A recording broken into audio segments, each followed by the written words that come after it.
여러분 안녕하십니까. 잘난체 하는 묵군입니다. 9월 25일 오전 10시 15분 됐네요.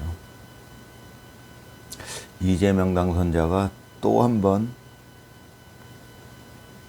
그 어렵다는 일을 해냈습니다. 네. 그 어려운 일을 정말 자꾸 해냅니다. 유엔 연설을 하는데 트럼프가 연설을 하고, 트럼프가 연설할 때는 이제 객석이 꽉 차 있었고, 트럼프가 연설을 끝나고서 이재명 당선자가 연설을 하는데 객석이 거의 텅 비다시피 했어요. 뭐 남아있던 사람들도 뭐 핸드폰 보고 뭐 집중이 안 되는 그런 상황이었죠. 참 어려운 일을 해냅니다. 이재명 당선자가 늘 정말 멘탈이 강하다라고 해야겠죠. 대단한 분이에요. 그런 상황에서 지금 그런 상황을 몇 번을 맞이하는지 모르겠어요. 처음에 G7에서부터. 그럼에도 불구하고 꿋꿋하게 저렇게 대통령직을 수행하고 계시다는 것은 정말 대단하신 분입니다. 멘탈이 정말 강하신 분이죠. 정말 그 어렵다는 일을 계속 해내고 계셔요. 이제 저분이 대단하신 분이에요. 정말 저는 안 믿었었는데 이재명 지지자들의 말을, 소위 개딸들, 정말 이재명 지지하시는 분들이 이재명 당선자가 정말 그 멘탈이 강하고 뭐 그런 얘기를 했을 때 저는 비웃었었는데, 인정하지 않을 수 없습니다. 정말 대단하신 분이에요. 정말 저런 멘탈이 있을까요? 정말 한 번도 이루어내기 힘든 일들을 정말 여러 차례 진짜 이루어내고 있습니다. 정말 대단하신 분이에요. 정말. 유엔 연설을 했는데 또 MBC에서는 또 가짜 방송을 했죠. 기립박수가 있었다. 이거는 말이죠. 제가 늘 말씀드리는, 이 MBC가 뭐 이섭우화의 그런 얘기 있잖아요. 늑대와 양치기 소년. 3번 거짓말을 하니까 진실을 말했는데도 안 믿었어요. MBC가 지금 그러니까 거짓말이 계속 반복되면 결국은 안 믿게 된다는 거죠. 이제 MBC를 안 믿게 된다는 것은 MBC의 힘이 없어진다는 얘기잖아요. 지금은 아직도 그 유튜브를 안 보고 MBC만 보는 사람들은 그걸 확인할 방법이 없습니다. 정말 기립박수가 있었구나, 이렇게 믿게 된다는 거죠. 그것 때문에 이재명 당선자의 지지율이 유지되고 있잖아요. 그 거짓 뉴스 때문에. 달라진 게 뭐냐면, 한 10년 전하고, 그러니까 박근혜 대통령 때하고 달라진 게 뭐냐면, 그때는 정말 대부분의 사람들이 유튜브를 보지 않기 때문에, MBC만 보기 때문에, MBC, KBS만 보기 때문에, 그러니까 중앙 방송만 보기 때문에, 그렇게 거짓말을 하면은 속수무책으로 당한 겁니다. 알 수가 없어요. 그러니까 극히 일부 국민들을 제외하고는, 극소수의 일부 국민들을 제외하고는, MBC가 거짓말을 하고 있네, 이걸 알 수가 없었어요. 정말 극소수의 이제 국민만이 그걸 알 수 있었겠죠. 근데 지금은 어떻습니까? 지금은 이 유튜브 때문이기도 하고, 또 한 가지는 윤석열 대통령의 과감한 123 계엄 때문에, 그것 때문에 이제 많은 국민들이 알게 됐죠. MBC가 거짓말하고 있구나, 이거를. 저도 그렇고요. MBC가 저렇게까지 거짓말을 하고 있나? 기립박수가 있었답니다. 참 그 어려운 일들을 정말 수없이 해냅니다, 우리 당선자가. 또 한 가지는 이제 제가 늘 말씀드리는 거지만, 그러면서 지금 유튜브에 올라오는 영상들이 뭐가 있냐면, 근데 실제로 윤석열 대통령은 기립박수를 받았어요. 그 미국 의회 연설인지 뭐 유엔 연설인지는 모르겠는데, 실제로 기립박수라는 게 이거 대단한 거잖아요, 사실은. 미국 의회 연설로 저는 기억하는데, 뭐 무식하니까 뭐 확실치는 않지만 그런데 그 영상들이 올라오잖아요. 그러면은 저는 123 계엄 이전에 알았느냐? 전혀 몰랐죠. 윤석열 대통령에 대해서 전혀 관심도 없었고, 뭐 저쪽에서 지금 와서 보면 이제 저쪽 민주당 쪽에서 공작한 대로, 그런가? 저 윤석열 대통령 저 나쁜 사람인가? 뭐 이런 이제 의심도 있었고, 저는 뭐 항상 한쪽을 이렇게 믿지는 않았기 때문에 예전부터 양쪽을 다 들어봐야 된다라고 생각하는 면이 있어서 그렇게 확신은 안 했지만 어찌됐건 의심은 하고 있었죠. 윤석열 대통령. 저쪽에서 하도 모함을 하니까. 모함이죠, 그게. 윤석열 대통령은 엄청 모함했어요. 지금 와서 보니까. 그러다 보니까 그때는 의심을 했었죠. 정말. 그러고서 정말 그 윤석열 대통령이 기립박수를 받고 이런 것들에 대해서는 전혀 몰랐어요. 왜? MBC에서 그렇게 방송했겠습니까? MBC에서는요, 지금 돌이켜보면 윤석열 대통령이 정말 기립박수를 받고 그랬던 상황을 전혀 얘기를 안 한 겁니다. 그러고서 지금 이재명 당선, 그거는 이제 얘기를 안 했다는 것은 이런 차이가 생기죠. 윤석열 대통령이 미국 의회 연설이든 뭐 유엔 연설이든 어디서 이제 연설을 하고서 기립박수를 받는 장면들 지금 유튜브로 쭉 남아있으니까 알게 되잖아요, 우리는. 근데 그때 MBC가 했던 행동은 뭐냐면 그걸 다루지 않은 거예요. 그러니까 보도를 안 한 거예요, 아예 그 부분을. 그건 무슨 차이가 있냐면요. 그건 거짓말은 아니라는 겁니다. 예. 거짓 방송은 아니라는 거예요. 다루지 않았을 뿐이지. 예. 거짓 방송은 아니잖아요. 그런데 말입니다. 지금은 이제 다급해진 것 같습니다. 제가 보기엔. 거짓 방송을 하기 시작했어요. 이재명 당선자가 연설을 했는데 차라리 그것을 다루지를 말든가. 그럼 거짓 방송은 아니잖아요. 굉장히 진짜 우리 국민으로서는 좀 뭐랄까요. 민망한 상황이죠. 저 대통령 당선자라고 돼 있는 사람이 가서 연설을 하는데 거의 대부분이 듣지도 않고 객석은 거의 비어 있다시피 하고 뭐 남아있는 사람들조차 뭐 그냥 집중을 안 하고 있고 민망하잖아요. 민망한 상황이잖아요. 우리 국민들 입장에서는. 그런데 MBC 측에서는 다급했는지 거짓 방송을 했습니다. 방송에서 거짓 방송을 잘 안 해요. 그냥 자기들이 유리한 것만 방송을 하지. 그러면 거짓 방송은 아니니까. 이제 거짓 방송은 굉장히 차원이 다른 얘기가 돼버리잖아요. 이제 거짓 방송이라는 게. 근데 이번엔 거짓 방송을 했죠. 기립박수가 있었다. 이렇게 방송을 했으니까요. 예. 참, 그거는 제가 보기에는 이제 MBC가 다급해진 것 같습니다. 그러니까 이제 제가 말씀드리는 거는 전에도 말씀드렸지만 이재명 당선자가 한 번쯤은 대통령이 됐어야 된다. 제가 그런 말씀을 드리고 있는데 왜냐하면 그렇게 됐을 때의 효과가 뭐냐. 이런 지금 같은 효과죠. 윤석열 대통령과 계속 대비되고 있어요. 대비됨으로써 윤석열 대통령이 예전에 기립박수를 받았다는 사실을 새롭게 알게 되는 분들이 많아요. 그때 윤석열 대통령이 외교 무대에서 얼마나 정말 환대를 받았고 뭐 기립박수까지 받고 그랬던 상황들을 MBC나 중앙방송, 뭐 KBS나 이런 데서 잘 다루질 않았어요. 거의 다루더라도 뭐 살짝 이렇게 얘기를 했겠죠. 그랬기 때문에 온 국민이 그걸 모르고 있었어요. 저 민주당 쪽에서 주장하는 대로 윤석열 대통령은 외교에서도 바보다, 뭐 잘못하고 있다, 뭐 바이든이 날리면 어디 이상한 걸 꼬투리를 잡아가지고 뭐 그러고 있었으니까요. 그러니까 국민들은 윤석열 대통령이 외교를 참 못하나 보다 이렇게 저도 그랬고요. 그렇게 생각하는 사람이 많았겠죠. 근데 이제 지금에 와서 자꾸 알려진다는 겁니다. 왜? 이재명 당선자하고 대비가 되니까. 그게 이재명 당선자가 한 번쯤은 대통령을 했어야 된다라고 제가 말씀드리는 이유 중에 하나입니다. 대비됨으로써 우리 국민들이 얼마만큼 속고 있었는지를 자꾸 알아가는 과정이 되는 거죠. 우리가 어떻게 속고 있었는지. 이거를 알게 되면, 우리 국민들이 다 이제 인지하게 되면은, 다음부터는 잘 안 속는다는 겁니다.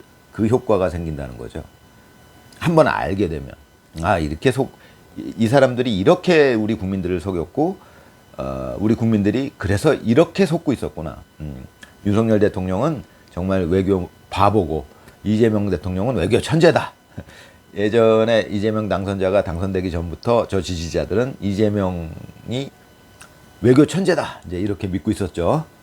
그런데 당선이 됐으니까, 이제 대통령을 하고 있으니까 알게 되죠. 이제는 오죽 다급하면은 MBC에서 거짓 방송까지 하겠습니까? 거짓 방송까지 한다는 건 굉장히 다급해졌다는 얘기죠.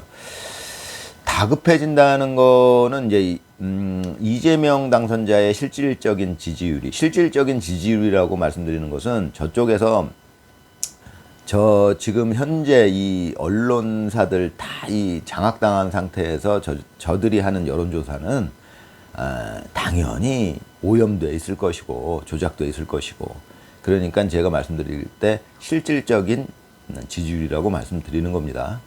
실질적인 지지율이 계속 떨어지게 되면, 어제 영상에서도 말씀드렸지만 그거를 카바쳐주는 것도 한계가 있는 것이고, 터무니없이 카바치다가는 결국은 MBC 자체가 이제 망가지는 상황이 생기니까 그렇게도 못하고, 뭐 하여튼 그런 건데, 원리가 이재명 당선자의 지지율이 지금 자꾸 더 떨어지게 되면은, 이재명 당선자는 지금 이제 그 살얼음판 위에 있는 거나 마찬가지죠. 지금 중단되어 있는 재판이 뭐 5개가 넘고 뭐 이렇게 돼 있는데, 더군다나 뭐 대법원으로부터 파기환송까지 받은 재판까지 있으니까요. 그거는 결정이 난 거니까 그냥 하부 법원에서 그냥 선고만 딱 때리면 끝나는 거니까요. 그건 뭐 재판이고 뭐고 그런 게 아니잖아요. 3심제에서 대법원에서 판결이 이미 난 사건이에요. 근데 지금 이재명 당선자의 지지율이 높게 나오니까 대법원에, 이제 법원 그 사법부에서 약간 꼬랑지를 말고 있는 거죠. 지금 속말로, 속된 말로 꼬랑지 말고 있는 겁니다. 지금 꼬랑지 말고 있는데, 이재명 당선자의 실질적인 지지율이 떨어지면 상황이 달라진다는 얘기죠. 재판 재개하자, 이렇게 된다는 얘기죠. 그럼 끝나는 겁니다. 이재명 당선자는. 그게 살얼음판 위에 있다는 말씀입니다. 제가 말씀드리는 건. 이재명 당선자는 늘 말씀드리지만 지금 역대 우리나라 대통령 중에서는 아주 특이한 대통령입니다. 일단은 뭐 정당성 자체가 없으니까요. 그렇게까지 정당성이 없는 대통령도 처음이에요. 박정희 대통령이나 전두환 대통령도 정당성에 의심을 많이 받죠. 정당성의 기반이 약하다, 이제 이런 얘기를 했죠. 왜?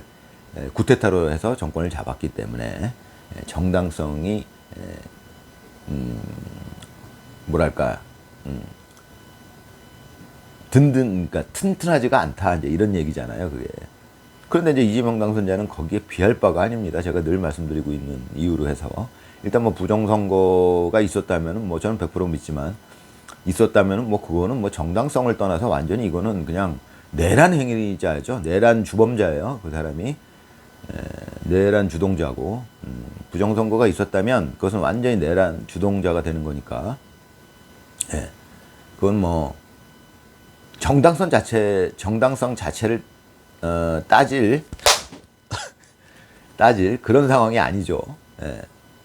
거기다가 이제 그 아까 말씀드렸던 그 재판이 걸려 있는 문제. 재판이 지금 파기환송이 됐다는 것은 결정이 난 거니까, 사실은 피선거권이 박탈된 상태나 마찬가지인데, 지지율을 믿고 그 힘을 바탕으로 밀어붙여가지고, 저 세력들이, 이제 민주당 세력들이 밀어붙여가지고 대통령을 또 부정선거까지 해가지고 당선을 시킨 상황이기 때문에, 뭐 아주 특별한 대통령입니다. 정말 우리나라 역사상 이런 대통령을 다시는 우리 국민은 맞이할 수 없을 거예요. 이런 진짜 특별한 대통령을, 자, 이렇게 능력 있는 대통령을, 진짜 이 말도 안 되는 그 어렵다는 일을 이 수없이 이뤄내는, 그렇게 해내는 이런 특별한 대통령을 우리는 다시 맞이할 수는 없을 겁니다. 아마 제가 보기에 우리 국민은, 정말 역사상 아주 특이한 시점에 와 있구나. 정말 특별한 대통령을 맞이하고 있구나, 우리가. 저는 이렇게 생각합니다. 그런 이제 점이 있는 거죠. 그래서 이제 이재명 당선자, 그러니까 저쪽 여론조사 기관, 뭐 저들이 장악하고 있는 그 여론조사는 제가 늘 말씀드리지만, 부정선거에 비해서 여론조사를 그 조작하기는 너무 쉬운 일이죠. 상대적으로요. 선거를 조작하기는 굉장히 어려운 일입니다. 상대적으로 여론조작에 비해서. 선거를 조작하면 그건 바로 내란이니까요. 그게 이제 밝혀지기만 하면 바로 내란입니다. 그거는 사실은. 그런데 이제 여론 조작은 그거에 비해서 상대적으로 상당히 수월하죠. 죄의 그 경중을 따졌을 때도 굉장히 가벼운 범죄죠. 선거 조작과 여론 조작을 비교하자면, 그 죄의 경중을 따졌을 때 상대적으로 여론 조작이 훨씬 가벼운 범죄죠. 선거 조작에 비해서. 하지만 그건 상대적인 얘기고, 여론조사 자체도 굉장히 중범죄입니다. 제가 보기에는. 제가 뭐 법관은 아니지만 무식하지만 상식적으로만 생각해봐도 여론 조작 굉장히 중범죄죠. 그렇지만 그것은 선거 조작과 비교할 바가 아니다 이 말씀입니다. 상대적으로는 선거 조작에 비해서는 여론 조작은 상당히 경한 가벼운 범죄다 이런 얘기입니다. 아무튼 지금 그래서 그 이재명 당선자의 지지율이 생명줄이에요. 살얼음판 위에 있는데 지지율 자체가 생명줄인데 그게 지금 자꾸 떨어지고 있다는 거 아닙니까? 그러면 이제 그게 떨어지면 안 된다는 걸 저쪽에서 당연히 알죠. 지금 뭐 살얼음판에 위에 있다는 걸 알고 있으니까. 그러니까 필사적으로 여론 조작을 하고 있다라고 보여지죠. 저는 뭐 거의 100% 확신하고 있습니다. 실제 어제도 말씀드렸지만 실질적으로 지지율이 한 30% 남짓 나오는 거 아니겠느냐. 그러니까 48% 나온다라고 이제 지금 조작을 하고 있는 건데, 만약에 한 실질적으로 한 45% 나오고 있었으면 당연히 60% 이상 나온다고 조작을 했겠죠. 근데 지금 워낙에 밑으로 30%대로 떨어지니까 감히 그렇게는 못해. 그렇게 했다가는 자기가 역풍을 맞을 테니까. 그 여론조사 기관의 신뢰도가 확 무너져 버리니까. 그런 갭이 너무 커지면, 조작의 갭이 너무 커지면 그렇게 되는 거니까요. 원리가. 그러니까 이제 지금 자꾸 뭐 48% 떨어졌네 뭐 이런 조사 결과가 나오는데, 그렇게 되면은 이제 지금 뭐 유튜브 방송 중에 나오는 얘기 들어보면은 우파 유튜버들 중에 하는 얘기가 이제 지지율이 떨어지면 사법 재판이 이재명한테 걸려있는 재판들이 재개될 수 있다. 충분히 가능한 얘기죠. 그것뿐만이겠습니까? 이재명 당선자의 지금 생명줄은 지지율이에요. 그걸 알기 때문에 저쪽에서는 막 조작까지 해가면서 지금 뭐 필사적으로 버티는 거죠. 여론 조작에 필사적으로 매달리는 이유입니다. 그런데 문제는 10년 전하고 자꾸 달라진다는 거죠. 그게 뭐랑 똑같냐면, 양치기 소년이 거짓말을 처음 했을 때 효과가 좋았죠. 다 속아갖고 다 달려왔어요. 근데 물론 내용 양치기 소년 그 내용에는 없지만 우리가 미뤄 짐작할 수 있는 게, 그럼 두 번째 늑대가 나타났다라고 했을 때 거짓말을 한 거잖아요. 똑같은 원리잖아요. 지금 정치계에서 하는 소리가 이재명 당선자가 기립박수를 받았다 하는 거라. 그런데 그런 일들이 계속 반복되고 있잖아요. 거짓말들이. 그런데 이제 양치기 소년이 두 번째 그러면은 늑대가 나타났다고 했을 때 첫 번째보다 어떤 차이가 있었겠느냐. 첫 번째와 제가 보기엔 약간 덜 왔을 거예요. 그러니까 그 얘기는 이제 그 동화 내용에는 없지만 지금 우리가 이제 생각해 보건데, 첫 번째 양치기 소년이 늑대가 나타났다고 했을 때 예를 들어서 100명이 몰려왔다면 두 번째 늑대가 나타났다라고 외쳤을 때는 80명이 왔을 거다 이 얘기입니다.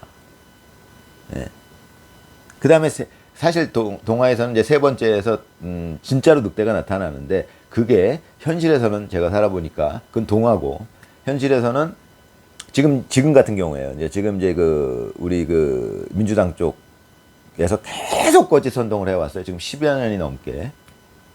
댓글 부대 막 그걸로 조작하고 정말 별의별 수법을 다 써서 계속 거짓말을 해왔어요. MBC에서도 거짓말하고 뭐 이런 식으로, 유튜브에서도 거짓말하고 이런 식으로. 그런데 그것이 계속 반복되고 있다는 거죠.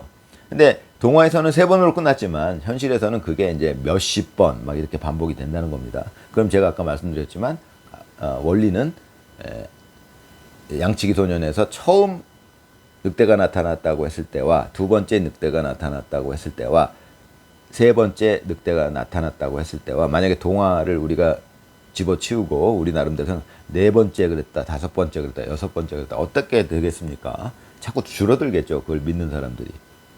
그리고 이제 동화에서는 사실은 세 번째 아무도 안 나타났다 이렇게 된 거죠. 아무도 안 나타나진 않았을 것 같아요. 제가 보기엔 현실은. 근데 또 이제 그 동화에서는 아이러니하게 실제로 늑대가 나타났는데도 그랬다. 이제 그거는 이제 동화에서 이제 다른 부분을 암시한 거겠죠. 뭐 그런 건데, 어찌됐건 제가 말씀드리고 싶은 거는, 지금 저 MBC나 지금 민주당 측에서 지금 뭐 서영교도 그렇고 계속 그들이 해왔던 방식이 그거죠. 저도 1.23 이후에 알게 되는 겁니다. 자꾸 이 사람들이 계속 이걸 써왔구나. 그러니까 반복된다면, 자꾸 반복된다면 계속 깎이는 겁니다. 이제 믿는 사람들이. 근데 지금 MBC에서 아주 큰 자충수를 둔 거죠. 왜냐하면 너무 드러나기 쉽게 거짓말을 하면요, 그 깎이는 정도가 커져요. 믿지 않는 사람들이 많아져요. 갑자기 그 사건 하나로 해서. 근데 지금 또 그 어려운 일을 해내셨죠. 우리 대통령께서. 유엔 연설을 하면서 정말 그렇게 썰렁하게 연설을 하고 거기서도 멘탈이 붕괴되지 않고, 저 같으면 정말 멘탈이 붕괴돼 가지고 이걸 내가 이 짓을 계속 해야겠느냐, 내가 대통령을 그만두어야지, 뭐 이런 생각을 했을 것 같은데 그분은 그러지 않습니다. 대단한 멘탈이에요. 인정합니다. 그런 멘탈로 또 그게 지금 한두 번도 아니고 뭐 이제 G7에서부터 시작해갖고 미국 방문부터 해가지고 진짜 정말 한 번도 해내기 힘든 그 어려운 일들을 진짜 여러 차례 해내고 있습니다. 우리 대통령. 우리 당선자가 대단하신 분이죠. 여러분 즐거운 하루 되시기 바랍니다.